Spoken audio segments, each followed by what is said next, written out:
And I want to start today. I want to tell you a little story about, and this might be familiar to some of you. I want to refresh your memory about a leader of our time.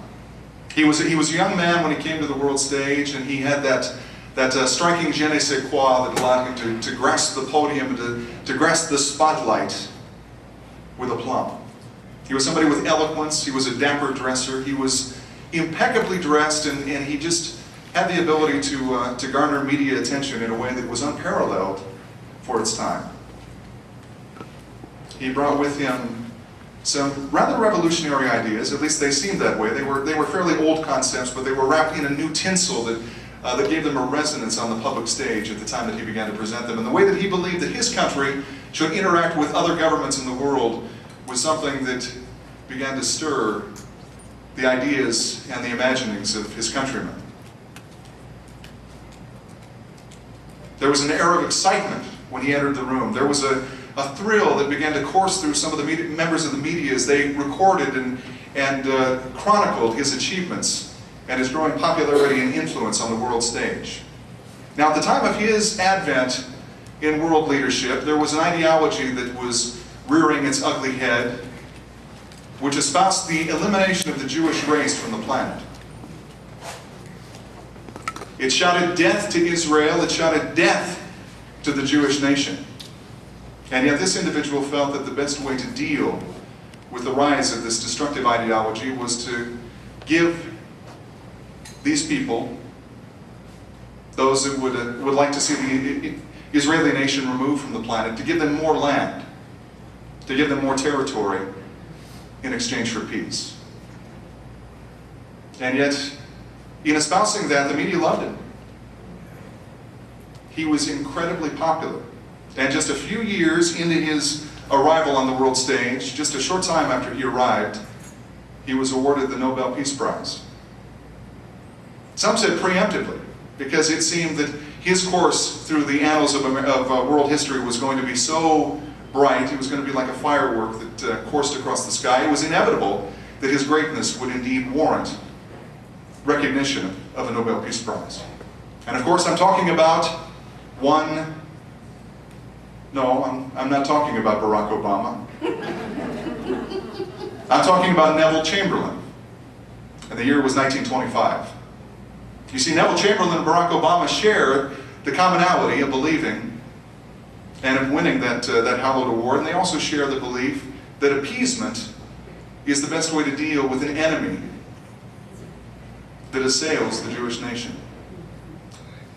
Neville Chamberlain believed that giving territory and giving land to the Nazis was the best way to achieve peace in our time, as he called it, peace in our time.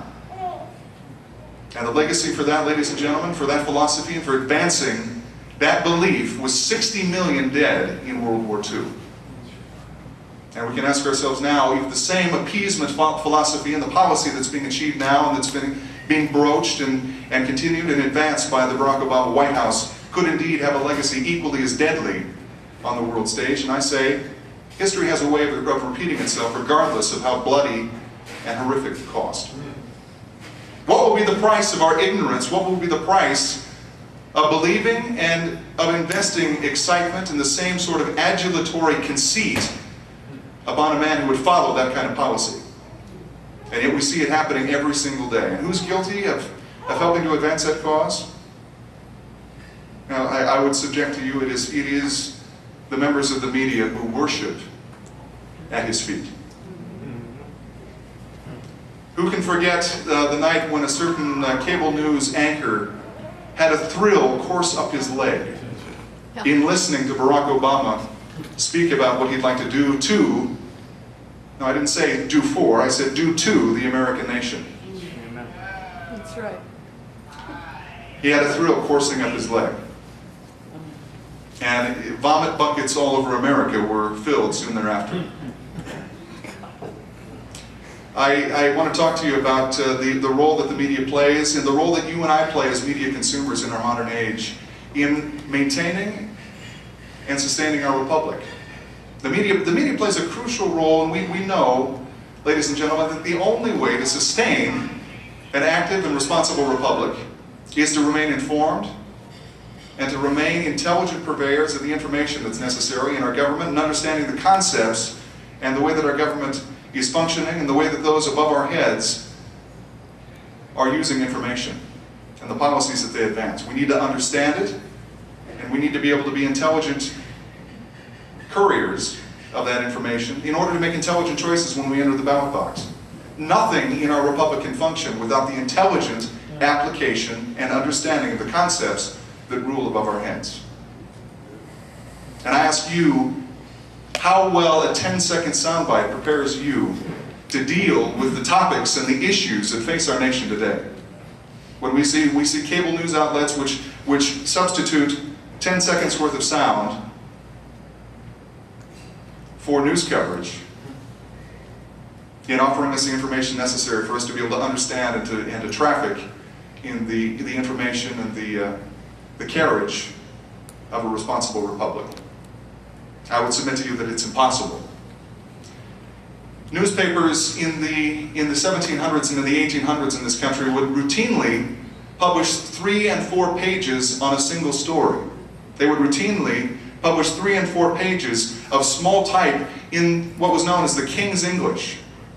Fluent, beautiful, ornate print that people across the land could pick up and read and understand and pass along to their neighbors, that would spur conversation.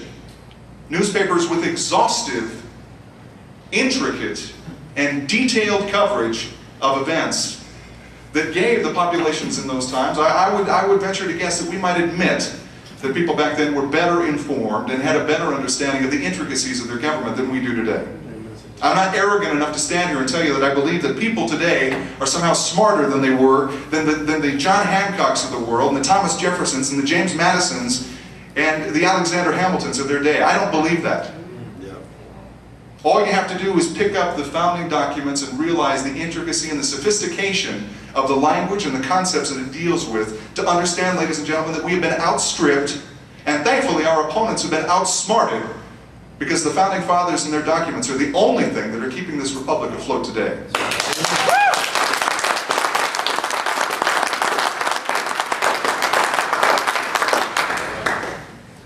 Tell me that we of text messaging and the OMGs and the LOLs and the LMAOs of the world are somehow smarter than a government of and for and by the people.